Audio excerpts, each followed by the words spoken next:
दोस्तों नमस्कार आदाब ग्रामर मास्टर में आपનું સ્વાગત છે અને હું છું આપનો દોસ્ત અહેમદ તવાણી। મિત્રો આપણે એક પછી એક ગ્રામરના સરસ મજાના વિડિયા શીખી રહ્યા છે અને આજે આપણે ટેન્સના વિડિયા શીખ્યા પછી આપણે ફરીથી ડાયરેક્ટ ઇનડાયરેક્ટ જેવા ડિફિકલ્ટ ટોપિકને આપણે વિડિયા બનાવી રહ્યા છે। એમાંનો પહેલો ટોપિક જે છે ઇન્ટ્રોડક્શન, એટલે કે કોઈ પણ ટોપિક શીખવતા પહેલા તેની પ્રાથમિક માહિતી આપણી પાસે હોવી જોઈએ। તો મિત્રો મેં સરળ ભાષામાં આગળના વિડિયામાં તમને આના જે સરળતાથી સમજાય એટલા માટે તમને પ્રાથમિક માહિતી इंट्रोडक्शन विडिया में मैं आपेली है। मित्रों आ डायरेक्ट इनडायरेक्ट है ये खरेखर डिफिकल्ट सब्जेक्ट पॉइंट है। एक विडिया में के बे विडिया में एक भाग में समझी शकाय नहीं। एने समझवा माटे जो तमारे सिस्टम थी समझवू होय, तमारे तेने परफेक्टली रीते शीखवू होय तो एक पछी एक अलग अलग विभाग द्वारा विडिया बनावी અને તેને શીખવાનો પ્રયાસ કરવામાં આવે તો 100% આ ડિફિકલ્ટ ટોપિક છે એ સહેલાઈથી તમને સમજાઈ જશે। તો મિત્રો આજે ફરી વખત એક સરસ મજાનો વિડીયો ડાયરેક્ટ ઇનડાયરેક્ટનો અને એક ભાગનો લઈને આવ્યો છું। તમને શીખવાડવાનો પ્રયાસ કરું છું, તમે સરળ ભાષામાં શીખવાડું, તમે સરળ ભાષામાં સમજવાની કોશિશ કરજો। મિત્રો હવે બરોબર ધ્યાન રાખજો। આરવી અહીંયા એક ટોપિક છે આરવી એટલે કે રિપોર્ટિંગ વર્બ, સાદો વર્તમાન કાળ, પૂર્ણ વર્તમાન કાળ કે ભવિષ્યકાળમાં હોવાથી બીજા વાક્યના કાળમાં કોઈ ફેરફાર થતો નથી। મિત્રો આ ટોપિક બરાબર સમજો। શું કહેવા માંગે? આરવી, આરવી એટલે રિપોર્ટિંગ વર્બ। પહેલા વાક્યમાં જે ક્રિયાપદ રહેલું છે એને ગ્રામરની ભાષામાં ડાયરેક્ટ ઇનડાયરેક્ટમાં આપણે જ્યારે શીખતા હોય ત્યારે તેને આરવી કહેવાય, રિપોર્ટિંગ વર્બ કહેવાય છે। એટલે કે પહેલા વાક્યનું જે ક્રિયાપદ આવે છે એને આપણે ગ્રામરની ભાષામાં આરવી કહેશું। આરવી એટલે કે સાદો વર્તમાન કાળ, સે, સેઝ, ટેલ, ટેલ્સ એટલે સાદા વર્તમાન કાળનો ઉપર, પૂર્ણ વર્તમાન કાળ, હેવ, કેસ પછી પીપી એટલે પૂર્ણ વર્તમાન કાળ થયું, અને સાદો ભવિષ્યકાળ એટલે કે સેલ, કેવિલ પછી ક્રિયાપદનું મૂળ રૂપ હોય એટલે આ ભવિષ્યકાળનું વાક્ય થયું। હવે આ ત્રણ કાળમાંથી કોઈનું પણ આરવી અહીંયા આવે, આ ત્રણ કાળમાંથી કોઈનું પણ આરવી કોઈ પણ સેન્ટેન્સની અંદર આવે તો બીજા વાક્યના કાળમાં, સમજી લો, બીજા વાક્યના કાળમાં કોઈ ફેરફાર થતો નથી। એટલે અહીંયા બીજા વાક્યના કાળમાં કોઈ પણ પ્રકારનો ફેરફાર થતો નથી। મિત્રો કાળમાં સમજી લો બરોબર, આરવી આ સાદો વર્તમાન કાળ, પૂર્ણ વર્તમાન કાળ કે ભવિષ્યકાળ આ ત્રણમાંથી કોઈ પણ કાળનું આરવી અહીંયા આવે તો એના પછીનો બીજા વાક્ય જે છે એના કાળમાં કોઈ ફેરફાર થતો નથી। પરંતુ 123ના છેદમાં સનનો જે ફેરફારનો નિયમ છે મેં તમને ઇન્ટ્રોડક્શનના વિડીયોમાં શીખવાડ્યો છે મિત્રો, એમાં રેગ્યુલર રીતે ફેરફાર થશે। હવે ડાયરેક્ટ ઇનડાયરેક્ટનો જે ટોપિક છે એ આપણે ઉદાહરણ દ્વારા સમજવાની કોશિશ કરશું। મિત્રો હવે એક અહીંયા એક્ઝામ્પલ આપેલું છે, આઈ સે ટુ હર। આઈ આ આપણો કર્તા થયો છે એટલે કે બોલનાર થયો। ગ્રામરની ભાષામાં જે પણ પહેલા વાક્યની અંદર પહેલો શબ્દ હોય એ આપણે વાક્યરચનાની અંદર કર્તા, ક્રિયાપદ અને કર્મ બોલતા હોય છે, પરંતુ અહીંયા ગ્રામરમાં આ વ્યક્તિ છે એ બોલનાર થયો। અહીંયા પેલું છે એ શું છે તો કે બોલનાર થયો, અને બીજા નંબર ઉપર જે ક્રિયાપદ છે એને આરવી કહેવાય એટલે કે રિપોર્ટિંગ વર્બ। આમાં જે રિપોર્ટ કરવાનો છે એ કયા કાળમાં થશે એ અહીંયાથી રિપોર્ટ કરે છે, કયા કાળનું વાક્ય બનશે, કેવો પ્રકારનો ફેરફાર કરવાનો છે એ આરવી ડાયરેક્ટ ઇનડાયરેક્ટમાં ખૂબ જ મહત્વનો પોઈન્ટ છે। એટલે આ આઈ છે એ કર્તા થયો છે, આ ક્રિયાપદ છે, અને અહીંયા સાંભળનાર, બોલનાર અને સાંભળનાર, ને આ આરવી આ બોલનાર થયો। મિત્રો બરોબર જોજો, આ બોલનાર થયો, આ આરવી થયું અને આ સાંભળનાર થયું। આ ત્રણ વસ્તુ પહેલા વાક્યની અંદર ખૂબ જ મહત્વની હોય છે, બોલનાર, આરવી અને સાંભળનાર।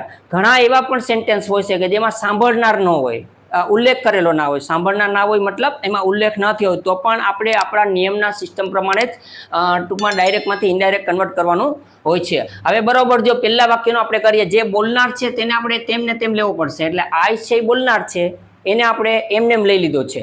પછી જો મેં તમને આગળના ઇન્ટ્રોડક્શનના વિડીયોમાં કીધું કે સાંભળનાર હોય અને સે આવ્યું હોય, સાંભળનાર હોય અને સે આવ્યું હોય તો તેનું ટેલ કરવાનું છે। સાંભળનાર હોય અને સે આવ્યું હોય તો ટેલ કરવાનું છે, સેજ આવ્યું હોય તો તેનું ટેલ્સ કરવાનું છે, અને સેડ આવ્યું હોય તો તેનું ટોલ્ડ કરવાનું છે। મિત્રો આ ટોપિક તમારા માટે ખૂબ જ મહત્વનો છે કારણ કે આ વસ્તુ બધી તમને યાદ હોવી જોઈએ। જો સાંભળનાર હોય અહીંયા દરેક વાક્યને, આમાં નથી, આમાં છે, આમાં છે, સાંભળનાર વ્યક્તિ હોય અને આ સે આવે તો ડાયરેક્ટમાંથી ઇનડાયરેક્ટ કરતી વખતે શું કરશું આપણે? ટેલ કરશું। સેજ આવ્યું હોય તો એનું ટેલ્સ કરશું, અને સેડ આવ્યું હોય તો એનું ટોલ્ડ કરશું। અને જો કોઈ વસ્તુ સાંભળનાર ન આવ્યું હોય તો માત્ર જે શબ્દ છે તેમ તેમ રહેવા દેશો। એટલે અહીંયા સાંભળનાર છે એટલે આપણે સેનું શું કરશું? અહીંયા ટેલ। સાંભળનાર છે એટલે સેનું શું કરશું? ટેલ।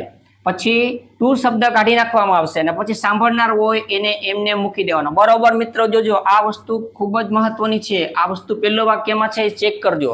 બોલનારને એમને મૂકી દેવાનો છે, પછી શેનું ટેલ કરવાનું છે, સાંભળનાર છે એટલે ટુ કાઢીને સાંભળનાર એમને મૂકી દેવાનો છે. આ કમ્પ્લીટ પેલું વાક્ય થઈ ગયું. પછી કોમા અને ડબલ ઇન્વર્ટેડ કોમાને કાઢી અને વાક્ય જોડવું પડશે.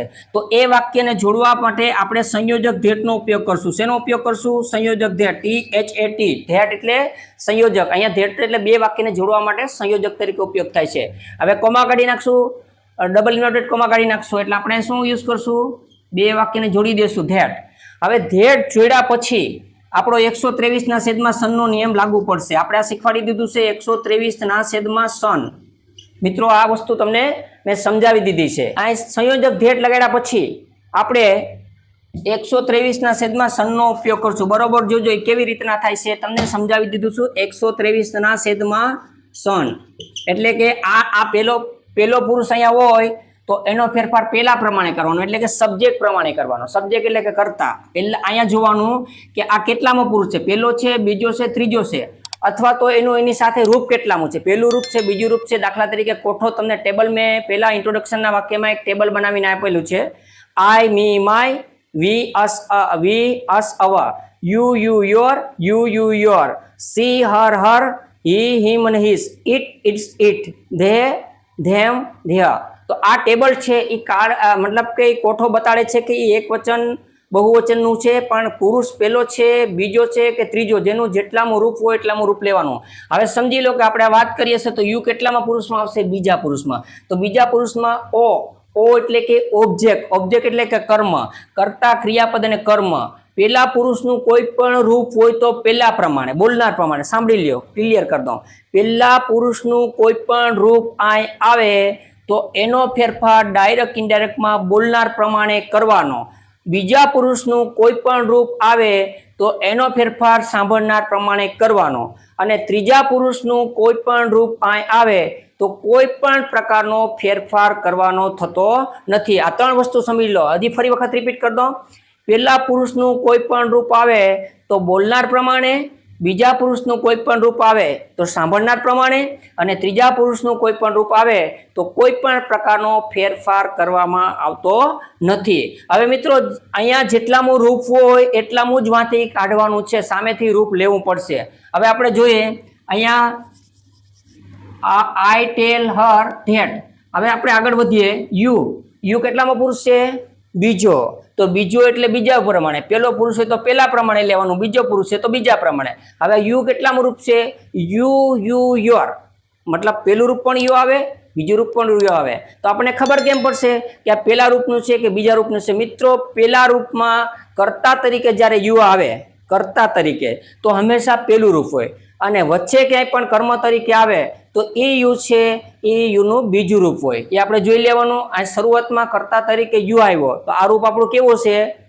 બીજા પુરુષનું પેલું રૂપ. સમજી લો કે વચમાં ક્યાંય યુ આવ્યું છે તો એ બીજા પુરુષનું બીજું રૂપ. એટલે આ રૂપ આપણા માટે ખૂબ જ મહત્વનું છે. ઇન્ટ્રોડક્શનનો વિડીયો બરોબર સમજી લેજો તો જ આ ખ્યાલ આવશે.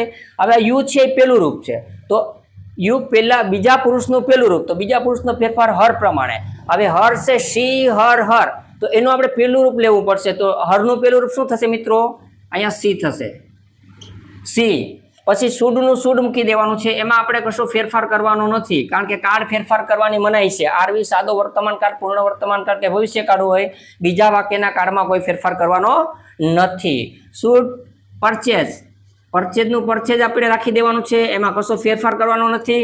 મિત્રો હવે પાછું યોર આવ્યું છે. વિભક્તિ હંમેશા ફેરફાર થશે. જેટલી પણ વિભક્તિ આવે એનો આપણે ફેરફાર કરવો પડશે. આ યોર છે એ કેનું રૂપ છે? યોર, મતલબ બીજો પુરુષ યુ, અને યોર બીજા પુરુષનું ત્રીજું રૂપ. હવે બીજા પુરુષનો ફેરફાર તો કોના પ્રમાણે થશે? બીજા રૂપ પ્રમાણે.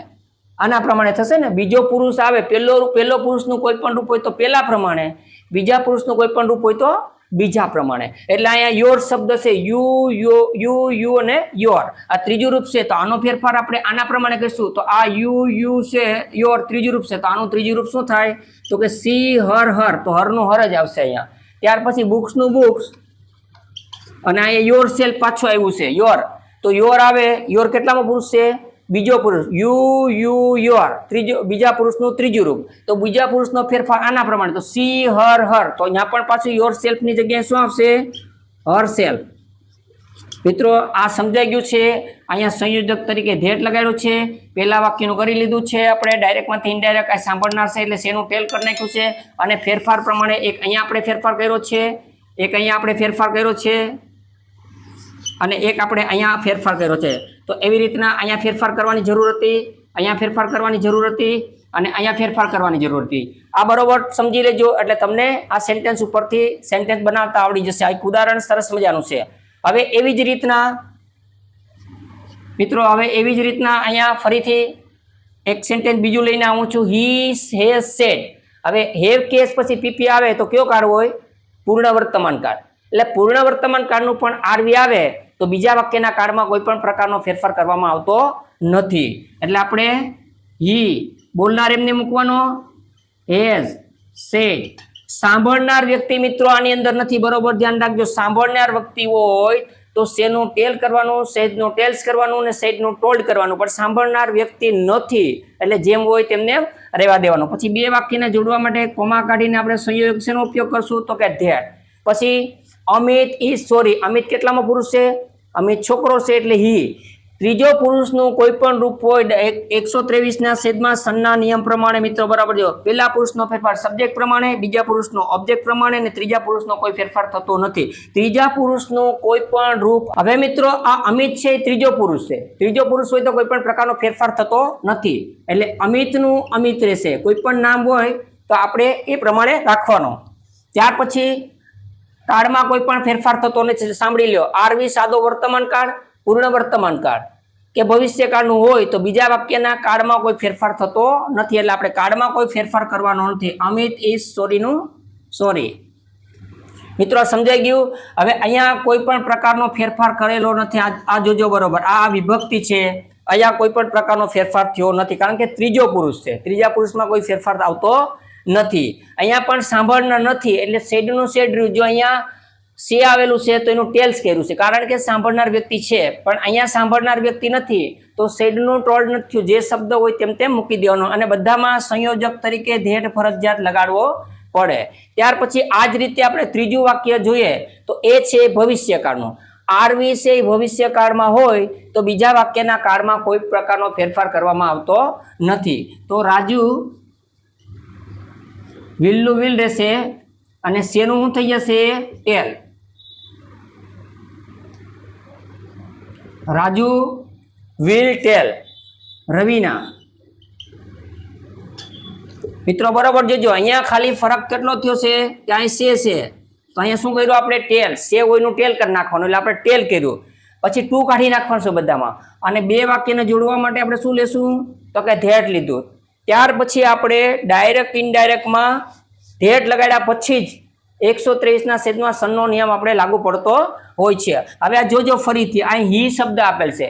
હી કેટલામાં પુરુષ છે? ત્રીજો. તો 123 છેદમાં સન પ્રમાણે ત્રીજો પુરુષ હોય તો કોઈ પ્રકારનો ફેરફાર કરવામાં આવતો નથી. પહેલા પુરુષનો પહેલા પ્રમાણે, બીજા પુરુષનો બીજા પ્રમાણે, અને ત્રીજો પુરુષ હોય તો કોઈ પણ પ્રકારનો ફેરફાર કરવામાં આવતો નથી. તો આ હી છે એ ત્રીજો પુરુષ છે એટલે આપણે હીનું હી મૂકી દેવું. ત્યાર પછી સાંભળી લ્યો, આરવી એટલે કે પહેલા વાક્યના જે ક્રિયાપદ છે અહીંયા ક્રિયાપદો એ સાદો વર્તમાન કાળ, પૂર્ણ વર્તમાન કાળ કે ભવિષ્યકાળ. અહીંયા પૂર્ણ સાદો ભવિષ્યકાળ છે. એ કાળમાંથી કોઈ પણ હોય તો બીજા વાક્યના કાળમાં કોઈ ફેરફાર કરવાનો થતો નથી, એટલે હીનું હી રહ્યું, વિલનું વિલ રહે. ત્યાર પછી તે ફરી વખત હર આવ્યું છે તો હર કેટલામાં પુરુષનું કેટલામાં રૂપ છે? તો કે ત્રીજા પુરુષનું. સી હર હર ત્રીજા પુરુષનું રૂપ છે તો ત્રીજા પુરુષનો ફેરફાર મિત્રો થતો નથી. ફોર શોપિંગનું ફોર શોપિંગ થાય છે. ફોર શોપિંગનું ફોર શોપિંગ થાય છે. તો આમાં કોઈ પણ પ્રકારનો ફેરફાર થયો નથી. બરોબર મિત્રો સમજો.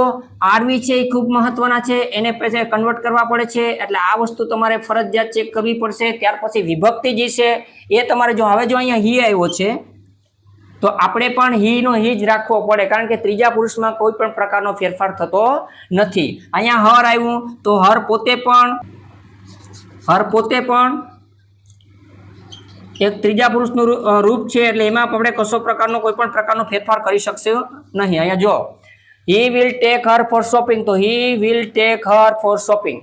તો ડાયરેક્ટ ઇનડાયરેક્ટ ની અંદર મિત્રો આ ટાઈપનું ખાલી થોડુંક સમજદારી રાખવાની છે કે એક તો આરવી સે હોય તો ટેલ કરવાનું, સેજ હોય તો ટેલ્સ કરવાનું, સેડ હોય તો ટોલ્ડ કરવાનું. સાંભળનાર વ્યક્તિ હોય તો, અને સાંભળનાર વ્યક્તિ હોય તો કશો ફેરફાર કરવાનો આવતો નથી. ટુ કાઢી અને પછી પૂરું કરવાનું છે. ડબલ ઇન્વર્ટેડ કોમા અને કોમા કાઢવા માટે બે વાક્યને જોડવા માટે સંયોજક ધેટનો ઉપયોગ કરશું. ધેટ લાગ્યા પછી આપણે 123 છેદમાં સનનો નિયમ શરૂ થશે. જેટલામાં પુરુષ હોય એટલામાં પુરુષમાં ફેરફાર કરવાનો છે. મિત્રો પહેલા પુરુષ અહીંયા આવતો હોય તો આપણે પહેલા પ્રમાણે ફેરફાર કરશું, એટલે કે બોલનાર પ્રમાણે ફેરફાર કરશું. બીજા પુરુષનું અહીં આવતું હોય એટલે કે બીજા પ્રમાણે ફેરફાર કરશું, એટલે કે સાંભળનાર પ્રમાણે. અને ત્રીજા પુરુષનું કોઈ પણ વિભક્તિ આવતી હોય એમાં કોઈ પ્રકારનો ફેરફાર કરવામાં આવતો નથી. તો મિત્ર આજે ઇન્ટ્રોડક્શનના વિડીયા પછી ડાયરેક્ટ ઇનડાયરેક્ટનો જે મહત્વનો ટોપિક છે આરવી. આરવી ફરીથી કહી દઉં છું, આરવી એટલે રિપોર્ટિંગ વર્બ થાય છે. આ જે ક્રિયાપદ છે એને ગ્રામરની ભાષામાં આરવી કહેવાય. આરવી સાદો વર્તમાન કાળ, પૂર્ણ વર્તમાન કાળ કે ભવિષ્યકાળ હોવાથી બીજા વાક્યના કાળમાં કોઈ પણ પ્રકારનો ફેરફાર કરવામાં આવતો નથી. તો મિત્રો મને લાગે છે કે આ ટોપિક પણ તમને સરસ રીતે સમજાઈ ગયો છે. મેં સરળ ભાષામાં સરળ શૈલીમાં તમને સમજાવવાનો પ્રયાસ કર્યો છે.